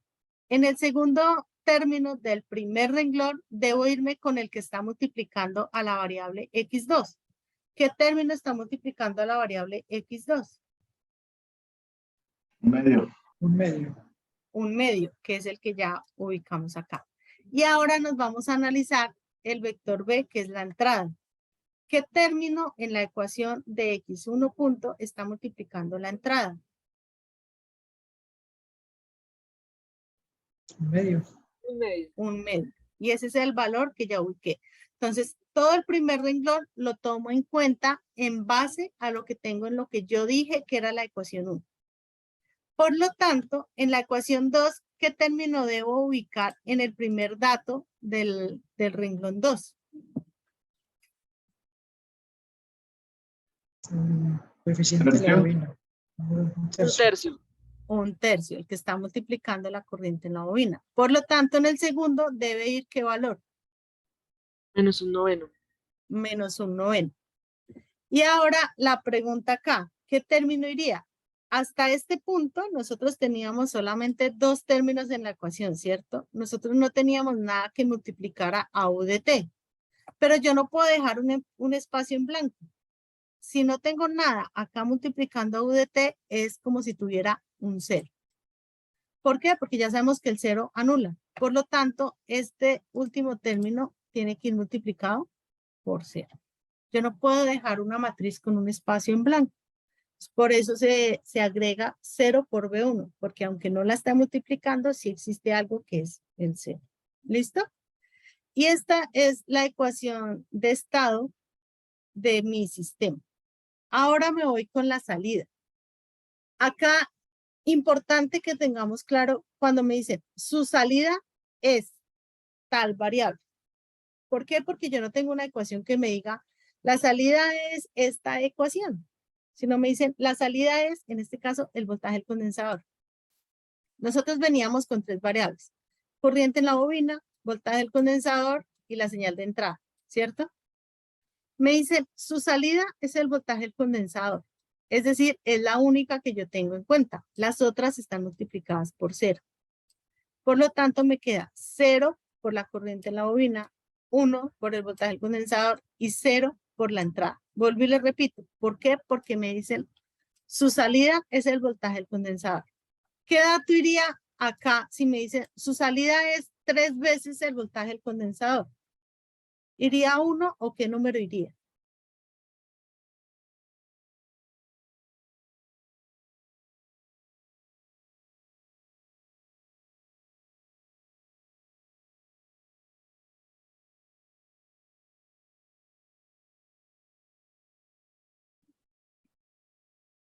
Vuelvo y les hago la pregunta. Su salida es 3 veces el voltaje del condensador. ¿Qué número tendríamos en cambio del 1? Yo creería que el 3. El 3. ¿Por qué? Porque me dicen, su salida es tal valor. ¿O cómo nos hubiera quedado esto si nos dice, su salida es la suma de la corriente con el voltaje del condensador? Ahí sí hubiéramos tenido en cuenta la corriente y el voltaje del condensador. Entonces, por eso la importancia de que nosotros acá sepamos qué es la entrada y qué es la salida. Porque acá sí lo vamos a necesitar para poder determinar esta ecuación de salida. Entonces, eso es por eso la importancia de que conozcamos cuál es la entrada y cuál es la salida. Entonces, finalmente, estas ecuaciones que nosotros la vimos como ecuaciones diferenciales, ¿cierto? Y que por aquí en algún momento hallamos la función de transferencia, ¿cierto? Ya la pasamos de ecuación diferencial a función de transferencia, ya la hallamos el comportamiento transitorio, ya la hallamos el comportamiento estacionario, y finalmente las estoy representando en su forma de espacios de estado con la matriz de estado, que es esta que estamos viendo acá, y la matriz de salida, que es esta que estamos viendo acá. Entonces, esto es lo que nosotros tenemos que hacer con nuestros dos sistemas que nos están requiriendo. Ya pues cuando hagamos el componente práctico nos vamos a dar cuenta que así como matemáticamente de una llego a otra, con MATLAB nosotros podemos jugar con ellas y poder determinar todo lo que hicimos matemáticamente de una manera más fácil con MATLAB. Pero pues la idea es que sepamos de dónde viene todo este desarrollo, porque pues todo eso viene a través de un desarrollo matemático. Entonces, esto es lo que nosotros llamamos modelamiento matemático de un sistema dinámico. Sé que requiere de tiempo, de dedicación, de llevar un paso a paso, por eso les digo que este documento se los entrego, no hay ningún inconveniente, que vamos a tener CIPAS para hacer el desarrollo de cada uno, porque es bastante tema, sí también. Entonces, pues la idea es que hagamos un CIPAS de cómo modelamos para obtener las ecuaciones diferenciales, que hagamos un CIPAS para cómo lo hallamos en la función de transferencia y el otro para hacer el espacio de estados. O sea, la idea es que nos queden los temas claros porque pues son como lo principal cuando nosotros vamos a entrar a control. Nosotros no podemos controlar un sistema sin antes haberlo modelado. Entonces, es la importancia de que esos temas queden claros, es precisamente esta.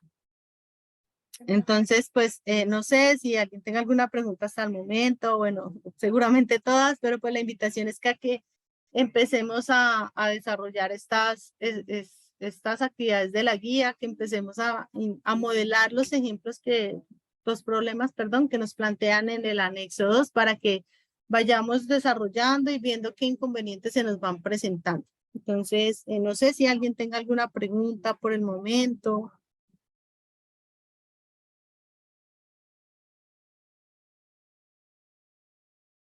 O algún comentario.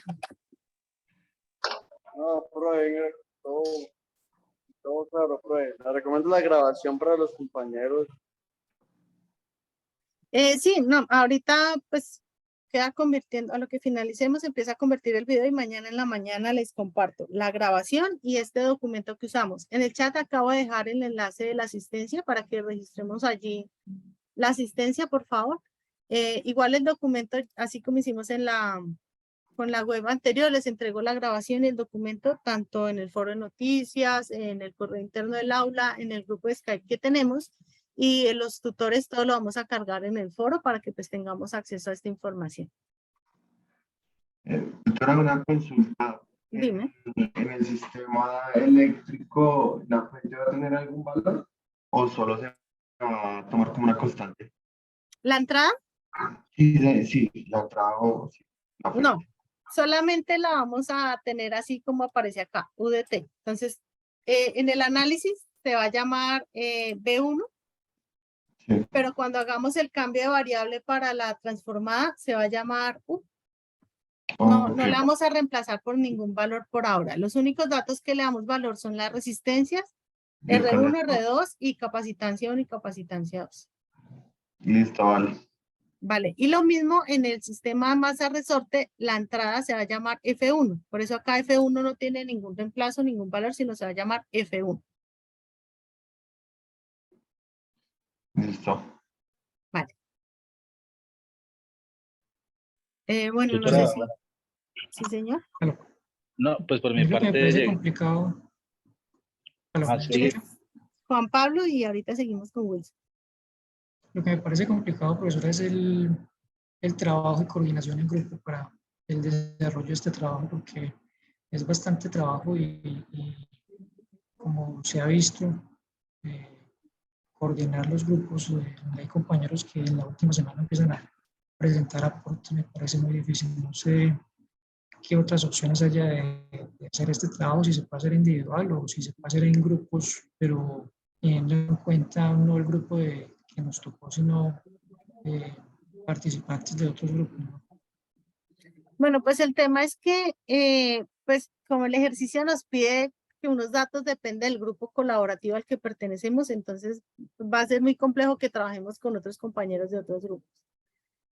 Lo que yo les comentaba en la web anterior, o sea, el curso está planteado para que lo trabajemos de manera ideal con los 5 integrantes de cada grupo, el número de integrantes que tengamos en cada grupo, pero pues bueno, sabemos que por razones varias no siempre sucede de esta manera. Yo les indicaba que pues se requiere el desarrollo, es pesado, se pueden colaborar con otros grupos, sí, pero pues el punto está en el dato que se pide de su grupo colaborativo, ¿sí? Entonces, la entrega, como les manifesté en la actividad anterior, lo pueden hacer el desarrollo de manera individual, pero pues el desarrollo para que se les pueda asignar la totalidad de los puntos, pues se tiene que hacer completo, ¿sí? Entonces, también por eso la creación de los IPAs por temas como para que tengamos el acompañamiento del docente y pues si hay dudas, pues allí las podamos aclarar. La idea es que en el CIPAS, pues ya ustedes, digamos, en 8 días nos encontramos para hacer el CIPAS de ecuaciones diferenciales, entonces ustedes ya tengan como un avance y podamos mirar, hacer la retroalimentación.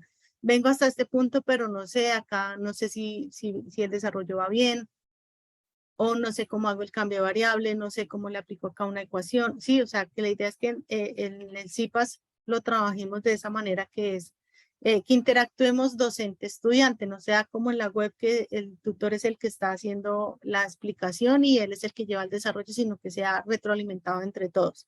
Entonces, pues, por eso la idea de que creemos el CIPAS por cada uno de los temas para que vayamos avanzando. Yo entiendo que es bastante tema que de pronto se nos hace complejo porque empezamos a aplicar matemáticas, que de pronto hay temas que no los vemos hace tiempo, que no los manejamos a diario, que de pronto se nos pueden obviar algunas cosas. Entonces, por eso, pues, de la parte de nosotros les ofrecemos el CIPAS con ese acompañamiento, pues de esa manera, que nos encontremos en sesiones por semana para ver cada uno de los temas y poder, pues, desarrollar finalmente la guía entre todos. Pero, pues, Bueno, el ¿y tema cómo es que la hacemos? guía se entrega a todos. ¿Cómo? Disculpa, doctora, pero entonces, ¿cómo hace uno para obtener los datos subados de los números de documento de los compañeros? Porque, como le digo, hay compañeros que nunca entran ni siquiera al foro. Ok, ya, Y si esos datos los necesitamos. si digamos tú vas a trabajarlo solo, entonces tú me dices, bueno, mi número de cédula es esta, los 2 primeros números son estos, los 2 últimos números son estos y el quinto y sexto son estos. Trabajas con tu número de cédula, si lo haces de manera individual. Si lo hacen entre dos, pues trabajan entre los dos. O sea, si no hay más participación sino de a uno, pues lo hacen con su número de cédula. Ok, pues muchas gracias. Sí, porque realmente, pues como usted manifiesta, es lo ideal, pero eso realmente Sí, en la realidad nunca pasa. sí, Eso nunca vamos como pasa los sistemas. y hay que, y pues también sería bueno que ustedes entendieran a qué público pues a qué público está dirigido la Universidad Nacional Abierta a Distancia, que es normalmente público que personas que trabajamos y todos no coincidimos en horarios laborales y es bastante complicado. Sí, pues yo eso lo entiendo, pero como se los manifesté en algún momento en el foro, pues en el chat, pues también a nosotros nos requieren unas condiciones. Entonces, pues por eso se plantean esas otras posibilidades. Pero pues la idea es que igual, como les comentaba en un momento, la actividad final de este curso es una evaluación. Entonces, la idea es que cuando se presente la evaluación todos tengamos como la claridad sobre los temas. Entonces, pues, la invitación es que aprovechemos los espacios que se están brindando para el acompañamiento del tutor. Ok, pues muchas gracias. Vale, Juan Pablo. Wilson, ¿estabas ahorita? ¿Ibas a comentar algo? Sí, señora, buenas noches. Buenas No, noches. pues primero llegué tarde, entonces me queda la tarea de revisar la web así con calmita Ujú. para entender mejor el tema. Tenía la pregunta de los CIPAS, pero pues ya la respondiste. Y respecto al trabajo colaborativo, pues en mi grupo no participó nadie. Yo estuve esperando hasta las 8 de la noche el último día a ver si colaboraban pues con ese último punto y no ocurrió. Y luego al otro día cuando revisé el foro habían participado 3 veces. Entonces, no, pues yo creo que eso también me va a tocar hacerlo solo. Toca dedicarle bastante tiempo. No, era básicamente eso. Muchísimas gracias. Vale, Wilson. Pues, como les comentaba, pues la idea es hacer el CIPAS, sostener esta misma programación, o sea, el miércoles a las 7 de la noche. Realmente, pues, el enlace es este mismo. Si ustedes se dan cuenta, el enlace que usamos ahorita es el mismo enlace de las web anteriores. Entonces, para que no haya así inconvenientes, este mismo enlace, entonces tendríamos nuestro primer CIPAS de ecuaciones diferenciales de hoy en 8 días, es decir, el miércoles 5 de octubre tendríamos el CIPAS de ecuaciones diferenciales. El miércoles 12 de octubre tendríamos el de la función de transferencia y el miércoles 19 tendríamos el de espacios de estados. Y ahí cubrimos los 3 temas fuertes que tiene la actividad, la fase 3, y pues tendríamos como el espacio para la aclaración de dudas que se vayan requiriendo en el momento. ¿Listo? Recuerden registrar la asistencia en el enlace que les dejé en el chat. Igual recuerden que también tenemos los espacios de Skype para que también si tenemos alguna duda por allí contactemos a los tutores que tenemos en el curso. ¿Listo? Entonces, pues si no hay más preguntas o intervenciones, les agradezco su tiempo, su disposición para participar de esta webconferencia. Realmente son temas bastante complejos y densos. Entonces, si se dieron cuenta, es bastante desarrollo matemático y pues tenemos que recordar algo de la física y la matemática que vimos en otros cursos. Entonces, pues la invitación a que participemos del CIPAS y aprovechemos los espacios de acompañamiento por Skype que tenemos con los tutores. Y en serio, muchas gracias por su participación en la webconferencia. Muchas gracias, buenas noches. Buenas noches, que estén muy bien.